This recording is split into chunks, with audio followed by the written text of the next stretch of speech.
Hi and welcome. It's great to have you here today. Today we're going to be talking about dream, goal, plan, action. It's talking about goal setting and how we do that, how we actually take it and put it into practice in building a business, in building a great life, in building a career. Where we start out with is a very simple formula. So just write it down, probably the best idea. D.G.P.A. Dream, goal, plan, action. Every great business or every great life or every great career starts out with a dream. What is the dream? Where are we going to go with this? What is the big picture? You know, dreams usually at least 10 years out from now, something that's quite big. A lot of people always ask me, well, can you teach me to get rich quick? And my answer is a pretty simple one. Well, yeah, I can teach you to get rich quick if your definition of rich is 10 years or more. See, it doesn't take 10 years to actually do the getting rich. It takes 10 years to learn it, apply it, relearn it, apply it again, and keep doing what you need to do to get to that stage. It also takes 10 years to get rich because that's about how long each economic cycle takes. So 7 to 10 years an economic cycle, 7 to 10 years to build a business through that economic cycle and make sure it's there. And so building your dreams, one of the biggest challenges obviously with dream building is that most people don't really know what they want, and then they wonder why they get that.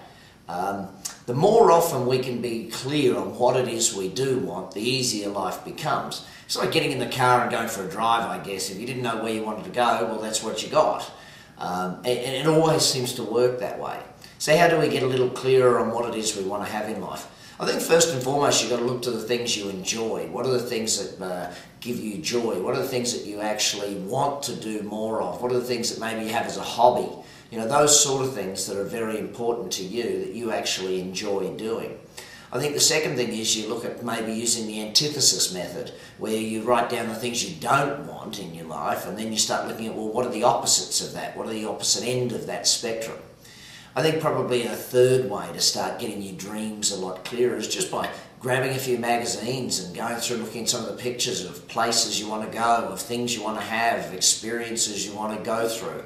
These are some of the things we can do to build our dreams. Now I want you to sit down and seriously think, if you were to rank your dreams on a scale of 1 to 10, 10 being absolutely clear, 100%, you know the dreams you have for your life, for your future, and that'll be very, very few people. If you're in that situation, then obviously you score a 10. If you're right at the other end, down at the bottom, a 1, where you've never really even thought about it, let alone put it down on paper or taken pictures of it. So from the dream, we build a goal. Goal setting's had a big impact for me in my life because I think that the moment you start to write it down is the moment you get clear on where it is you're going. You know, I know for business owners, as we coach them, we always look for one thing. What is your number one goal right now? And the moment you get such clarity on that number one goal, just a singular goal, at that point in time, again, so focused, so easy to go after it and so easy to get it. So what is a goal? A goal is really a dream with a time frame at it. A goal is really a dream where we've now put some time, we've put some realism to it. We use the SMART test: specific, measurable, achievable, results-oriented with a time frame. You know, the simple things that we can look for in putting goals down. Again, I want you to rate yourself now. Is it 1 that you've never written any down? Is it 10 that you've got them all written down in such detail? Now remember, this is a formula, so it's dreams multiplied by goals. So we're going to look at your score sheet in just a moment. Then, of course, we're going to take a look at the planning side of it. Most people have a lot of, you know, well, if you're good at dreaming, you might not be good at goal setting, but if you're good at both dreaming and goal setting, and then you fall down in the planning, it's very clear that that's exactly what's going to happen for you in business, in life, in relationships, in your health. You've got to make sure that not only do you have the dream, not only do you have the goal that you've now given it results in a time frame oriented, specific, measurable, achievable task, but now what you've got to do is sit down and work out the plan to make that happen. See, I'm really intrigued when I read a lot of books on execution, and a lot of them talk about execution being the biggest problem in business. And I think it's actually the other way around. I think the planning is the problem, because with the lack of planning, we end up with really bad execution. You know, and a lot of people seem to think that, wow, we've got a good plan, it's quite thick. No, it's not the plan, the thickness of the document. It's actually what goes into a plan is the thought time that goes into it. The debate between several people in an organisation. The debating, well, why will that work? Why won't it? So the worst business plan in the world is one written by a singular person who has nobody to debate it with.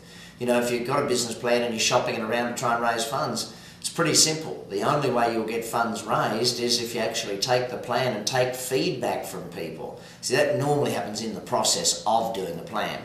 So again, take a look at your plan. Are you a 10 out of 10? It's perfect. It's exactly the way it should be. Everyone in business would be the envy of seeing yours. You could hand your plan over to somebody else and they would be able to do the task the same way you would.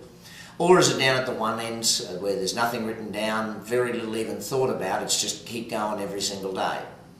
And then of course taking action.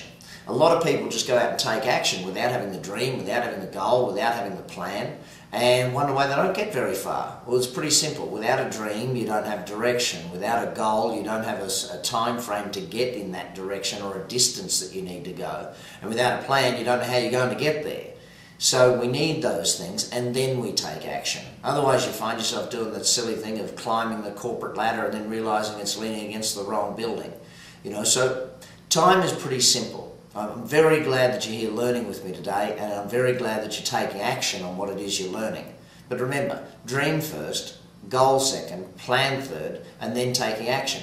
So give your action a score out of 10, and then multiply them through. Yep, if you multiplied full 10 by 10 by 10 by 10, so 10 to the power of 4, you're going to have a much bigger score than what you've probably scored right now. If you've got yourself in a 5 by 5 by 5 by 5, you think, well, I'm halfway there. No, you'll see by the multiplication factor you're not halfway there. That's why most people truly don't understand just how much they can achieve in life. Enjoyed chatting with you today. I hope you enjoy working with your action coach. If you don't have an action coach, make sure you get one soon.